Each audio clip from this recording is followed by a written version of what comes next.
Comunicando Ciencia es una producción de la Universidad Mayor de San Andrés a través del Departamento de Investigación, Posgrado e Interacción Social con apoyo de la Agencia Sueca de Cooperación para el Desarrollo Internacional ASDI en el marco de la divulgación científica como una responsabilidad social y un deber constitucional de las universidades.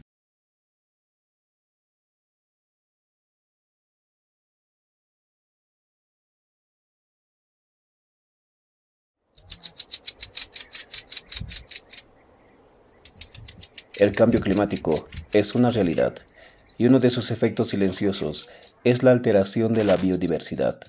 Especies animales y vegetales están en riesgo de migrar o desaparecer debido al incremento de la temperatura, la pérdida de hábitat y el deterioro de sus condiciones ecológicas. La migración forzada no responde a ciclos naturales, sino a una alteración acelerada de los ecosistemas provocada por la actividad humana. En Bolivia, país megadiverso y altitudinalmente complejo, estas transformaciones son evidentes. Animales que ascienden montañas, insectos que se instalan en regiones de altitud, enfermedades emergentes, reemergentes o enfermedades de reciente identificación, extensión o gravedad. La ciencia no habla de predicciones, sino de evidencias. Para comprender estos procesos, Comunicando Ciencia conversó con expertos bolivianos que investigan cómo la biodiversidad es afectada por el cambio climático. El doctor Mauricio Campo, biólogo e investigador de la Red de Investigadores en Herpetología de Bolivia, ha documentado una de las respuestas más sorprendentes al cambio climático: el ascenso altitudinal de reptiles del género Liolaemus. Es una familia de lagartijas, la familia Liolemidae, que es muy interesante porque ha evolucionado en todo lo que es la cordillera de los Andes. Esta familia de lagartijas se distribuye desde el centro del Perú hasta el sur, lo más sur de la Patagonia Argentina, prácticamente, Patagonia Argentina y chilena. Y son de las lagartijas que soportan bastante el frío, ya sea altitudinalmente como latitudinalmente, ¿no? Estas lagartijas han desarrollado estrategias como la viviparidad, nacimiento de crías vivas sin necesidad de incubar huevos, para sobrevivir en ambientes fríos y extremos. Sin embargo, su ascenso altitudinal en busca de temperaturas más adecuadas sugiere que el cambio climático está reduciendo la disponibilidad de hábitats en cotas más bajas. Estudiábamos en un proyecto que se llamaba Proyecto Gloria, en el que habían diferentes puntos en todo el mundo, en diferentes montañas, en diferentes cumbres. Se hicieron puntos de monitoreo en el que se tenía que ver la distribución de las especies en un rango altitudinal, y nosotros estábamos especializados en ver la distribución de estas lagartijas Liolaemus. Entonces, al estar haciendo estos registros en los diferentes cumbres, sobre todo ahí en La Paz, hicimos el registro más alto. Para ese entonces, el registro más alto de una población de lagartijas, ¿no? Esta familia se conocía, toda la bibliografía mencionaba que estas lagartijas llegaban hasta los 5.000 metros de altura. Sin embargo, nosotros en ese proyecto registramos una población a los 5.060 metros y a los 5.170 metros, por ahí más o menos, 170, que era el registro más alto hasta ahora hecho para una lagartija, ¿no? Y en realidad la adaptación que han tenido a esta altura, y nosotros sospechamos que han logrado conquistar estas puntas, estas alturas, debido a que se han derretido los glaciales en esas zonas, ¿no? Es decir, ha habido la pérdida de los glaciales, ha habido una liberación de zonas donde pueden ser habitadas, y entonces las lagartijas pueden estar conquistando estas puntas demasiado elevadas, ¿no? Eso era hasta el 2010, que sacamos una nota científica en una revista argentina que se llama Cuadernos de Herpetología, y ha sido uno de los trabajos más citados en el que demostrábamos que las lagartijas estaban llegando a niveles tan altos en elevación, ¿no? Según el biólogo Ocampo, que trabajó en el Museo de Historia Natural, fueron identificadas lagartijas a más de 5.000 metros de altura. Si bien este ascenso parece una adaptación exitosa, tiene un límite físico. Una vez alcanzadas las cumbres más altas, no hay más espacio por conquistar. Esto pone en riesgo de extinción a especies que ya viven cerca del techo ecológico. La doctora Marilena Aparicio Fenn, responsable de la Unidad de Cambio Climático, Ambiente y Salud del Instituto Boliviano de Biología de la Altura, dependiente de la Facultad de Medicina de la UNSA, explica que no solo las especies silvestres migran, también lo hacen los vectores de enfermedades. Hay una banda que a nivel global, a nivel mundial, tenemos una banda que es la banda tropical del planeta, ¿no? Y luego sigue la banda subtropical. En esta banda tropical y subtropical había pues una gran cantidad de especies, ¿no? Y los límites de estas especies pues llegaban a estar, bueno, estaban relacionadas y ahora lo están con las nuevas condiciones en términos de todo lo que es temperatura, en todo lo que es todas las variables meteorológicas que hacen del clima. Esta banda tropical y subtropical del planeta pues se ha ampliado, y al ampliarse una mayor cantidad de especies van a poder subir un poco más latitudinalmente y en nuestro caso altitudinalmente. Es así que en relación a las enfermedades, nosotros el año 2004 ya publicamos los resultados de una investigación. Esto llegó al IPCC, también sacamos un libro que se llama Malaria de Altura. Lo que vimos es que el evento desencadenante en ese año fue el niño 91-92, que habían modificado todas las condiciones y que se sumaban a los efectos crónicos del cambio climático. Y dentro de los efectos crónicos del cambio climático veíamos que realmente el ecosistema había comenzado a cambiar. Y encontrábamos dos tipos de vegetación, ¿no? La Liolemos viscosa y otro tipo de vegetación también que está relacionada con la alimentación de los anófeles, y los anófeles son mosquitos que van a depender obviamente de las condiciones climáticas, igual que las vinchucas, igual que las otras, y al ampliar su hábitat, al subir a áreas más altas, pues tenían la capacidad y tienen la capacidad, y se está viendo en el país, por ejemplo con el dengue, de que puedan subir a áreas mucho más altas y producir brotes de enfermedades que no eran las tradicionales, las normales, las que se presentaban a nivel de la altura. Los cambios de temperatura han ampliado la franja tropical, permitiendo que insectos transmisores de enfermedades como la malaria o dengue asciendan a regiones antes frías e inhóspitas. Esto incrementa el riesgo de brotes en comunidades que nunca habían estado expuestas a estos patógenos. Sí, hay varias especies, pero el que está más presente en áreas de montaña o en ecosistemas de montaña como los que tenemos en Bolivia, pues es el Anopheles pseudopuntipenis. El límite reportado previamente en estudios en el país en ese momento era 2.500 metros, pero después nosotros lo encontramos con todo un equipo de entomólogos, de biólogos, de climatólogos, con todo un equipo, como le digo, multidisciplinario. Lo encontramos hasta 3.600, 3.900 metros sobre el nivel del mar y produjo un brote de malaria en un área totalmente nueva, ¿no? Ahora, también tenemos aquí a la vinchuca. La vinchuca también está ascendiendo, ¿no? También está ascendiendo. Además está favorecida porque los bosques húmedos, por efecto del calentamiento global, se están convirtiendo en bosques secos. Y al volverse bosques secos es un hábitat mucho más apropiado para el Teratoma infestans en la vinchuca.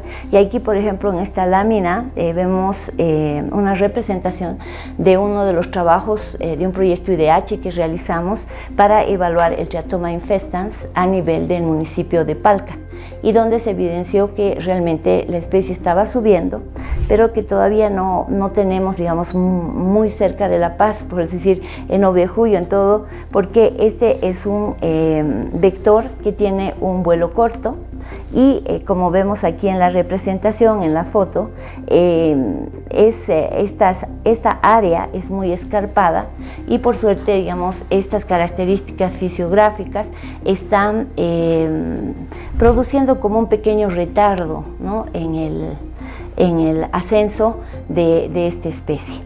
Le comentaba también del dengue. El dengue, hubo la Fundación Rockefeller con la Organización Panamericana de la Salud, trabajaron muy fuerte para tratar de erradicar el dengue, pero la verdad que solo se puede controlar porque erradicar es realmente muy complicado. Y bueno, hubo un tiempo en que hubo un silencio epidemiológico en toda la región después del trabajo que hizo la Fundación Rockefeller con los ministerios de salud, con la Organización Panamericana de la Salud, pero después volvió el dengue, volvió a través de vectores que venían en llantas desde otros continentes, ¿no? Entonces se volvió a tener presencia del vector en Santa Cruz y en Yacuiba, que fueron los primeros rebrotes, digamos, después de ese silencio epidemiológico de hartos años, décadas incluso. Y luego se vio que se estaba expandiendo a nivel del país. Por eso ya se observó casos en Cochabamba, tenemos casos en el norte de La Paz, ¿no? Entonces cada vez mucho más alto. ¿Por qué? Porque las condiciones climáticas y ecosistémicas están favoreciendo la presentación de este tipo de vectores con la capacidad de transmitir las enfermedades que pueden transmitir, dengue, chikungunya, zika, ¿no? Y si no hubiera la vacuna, la fiebre amarilla también. Entonces se ha ampliado el rango geográfico y altitudinal de las enfermedades. Se observa algo similar a un juego de supervivencia, comenta la investigadora Marilina Aparicio. Que en La Paz ya tenemos una gran cantidad de mosquitos, ¿no? O sea, en la zona sur uno puede percibir ya la presencia. O sea, no es que podamos decir esta especie y esta otra especie. Están en un juego de supervivencia, pero ahora tienen todas las capacidades para poder subir más alto y extenderse más geográficamente a nivel del país, favorecido por las condiciones climáticas que modifican los ecosistemas. El cambio climático amplía el rango geográfico de enfermedades infecciosas. Esto representa un desafío para los ecosistemas de salud pública que deben adaptarse a amenazas emergentes en regiones donde no existían antecedentes epidemiológicos. Susana Rebollo, investigadora del Instituto de Ecología de la UNSA y doctoranda de la Universidad Tecnológica de Texas, estudia cómo la biodiversidad de roedores responde a ambientes extremos, como el Salar de Uyuni, y cómo estos animales pueden ser vectores de zoonosis. Mi tema de doctorado es ver la diversidad de roedores en lo que es Uyuni, ¿no? En el Salar de Uyuni, ver la diferencia entre las islas, la parte de afuera del salar y ver cómo va cambiando esto. Y además queremos ver las adaptaciones de estos roedores a estos ambientes fríos, ¿no? Que son únicos, son los únicos animales que podemos encontrar realmente a grandes alturas. Entonces esto realmente hace que pensemos cuáles son las adaptaciones que ellos tienen y si muchas de estas adaptaciones las podríamos tener nosotros también, ¿no? Otro aspecto importante de los roedores son todas las enfermedades que ellos tienen, ¿no? Por mala suerte son animalitos que tienen enfermedades y que pueden tener parásitos también que nos pueden afectar. Entonces esa es otra parte que nosotros nos enfocamos mucho. Los roedores, al ser altamente adaptables, son indicadores valiosos de cambios ecológicos.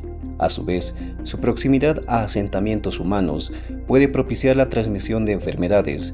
Comprender su distribución permite anticipar riesgos sanitarios, especialmente en zonas rurales. Migran por una necesidad fisiológica, digamos.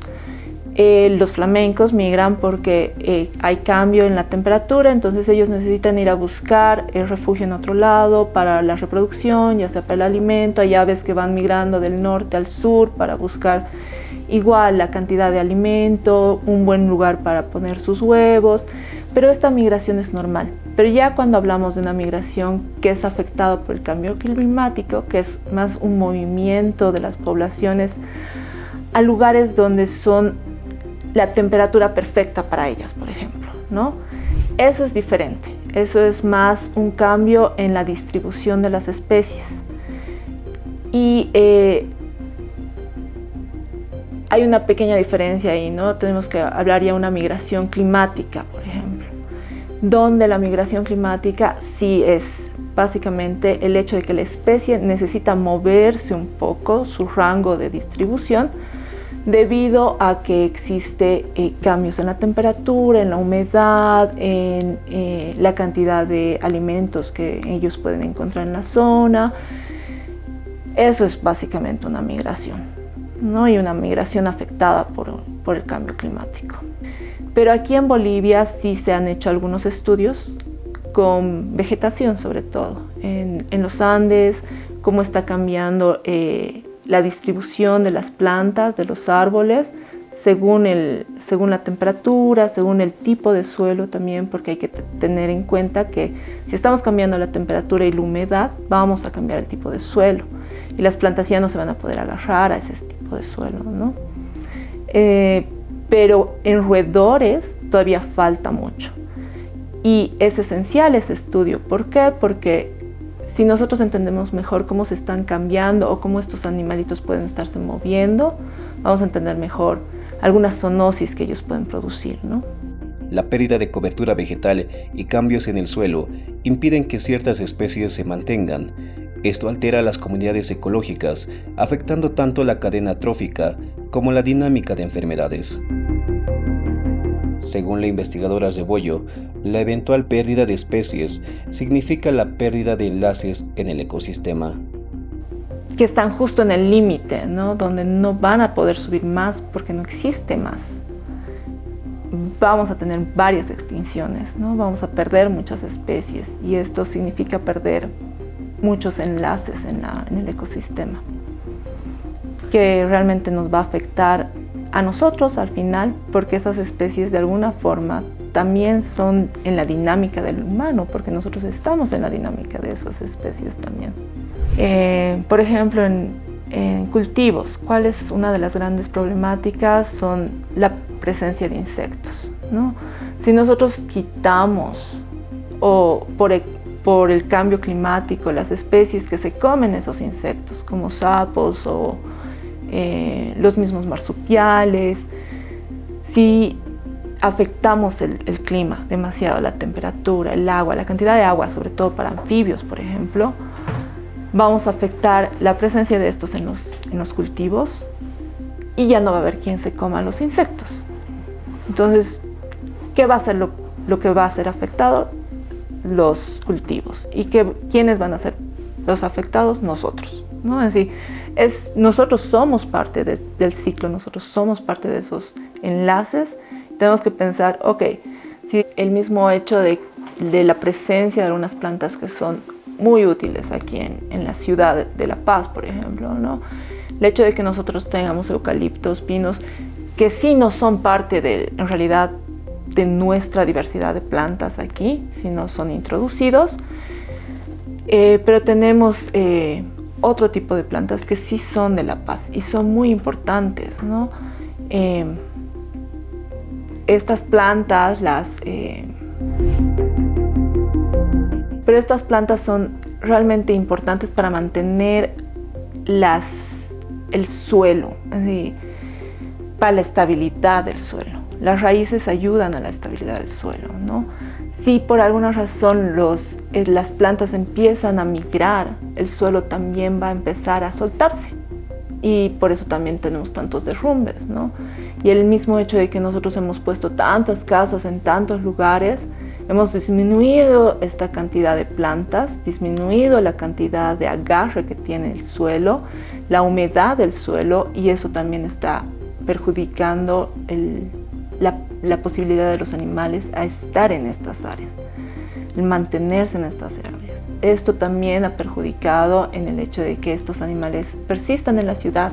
Entonces estos están moviéndose poco a poco a las laderas. Y eso también afecta la cantidad de vegetación dentro de nuestras ciudades y va a afectar la cantidad de oxígeno que también tenemos dentro de las ciudades, ¿no?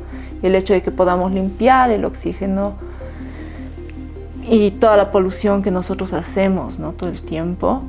Entonces, todo esto está afectando nuestra calidad de vida y la calidad de vida de los animales. El cambio climático no solo reordena la naturaleza, también afecta directamente nuestras ciudades, cultivos y estabilidad. Las especies están linkeadas, en sí, tienen uniones entre ellas, ¿no? No sé, el búho se come al ratón, los ratones comen insectos o comen plantas. Si de pronto la temperatura aumenta por X o Y razón, los ratones, ciertas especies tal vez no puedan sobrevivir ya en esa temperatura, van a morir o van a migrar un poquito. Entonces los búhos ya no van a poder comer eso y van a empezar a comer otros animales que tal vez sean beneficiosos para otros tipos de interacciones en el ecosistema. O lo que va a pasar es que los búhos van a también empezar a morir, ¿no? Entonces estamos rompiendo todos estos enlaces que existen en los ecosistemas, y esos enlaces realmente son vitales para mantener con vida nuestros ecosistemas.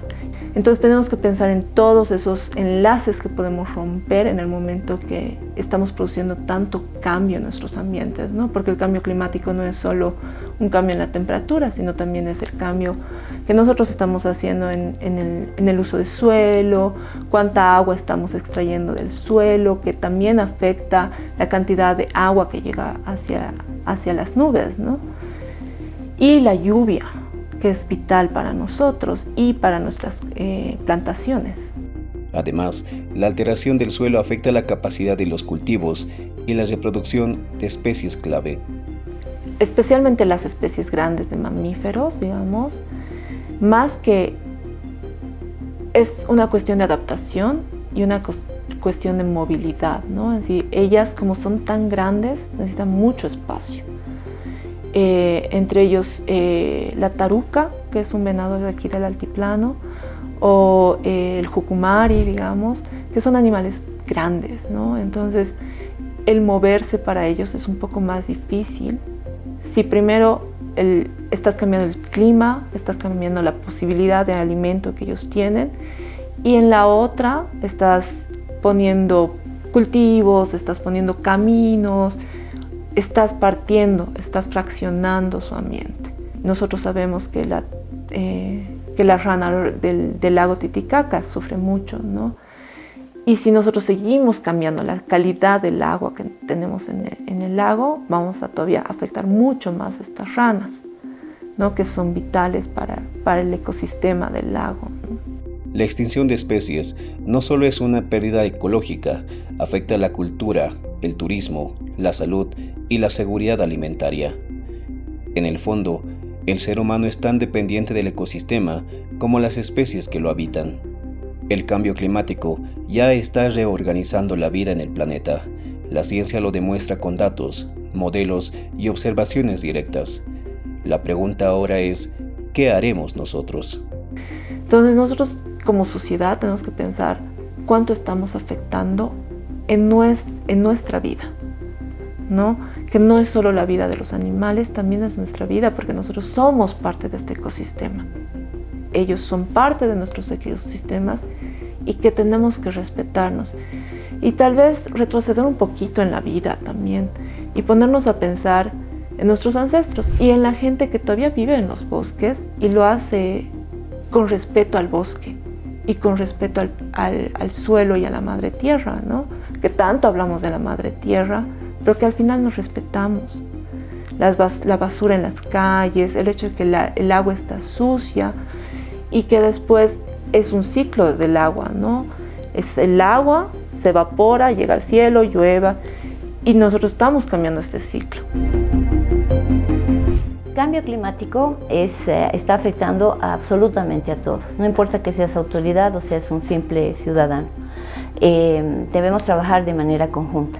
Bolivia como país fue uno de los primeros países que tuvo un Plan Nacional de Adaptación en Salud, que ya salió el año 2007. ¿no? Todos esos avances que el país ha logrado, pues realmente tienen que operativizarse en el nivel local, a nivel de los centros, a nivel de los servicios departamentales de salud, con las comunidades tanto rurales como urbanas, con todo ello. Entonces, el país en general necesita realizar un trabajo serio, ¿no? Un trabajo en base a políticas de Estado para adaptarnos y mitigarnos al cambio climático para todos los sectores, pero principalmente para el sector salud. Los reptiles suben, los vectores avanzan, los ecosistemas se alteran. Migrar, adaptarse o desaparecer, así responde la naturaleza al cambio climático.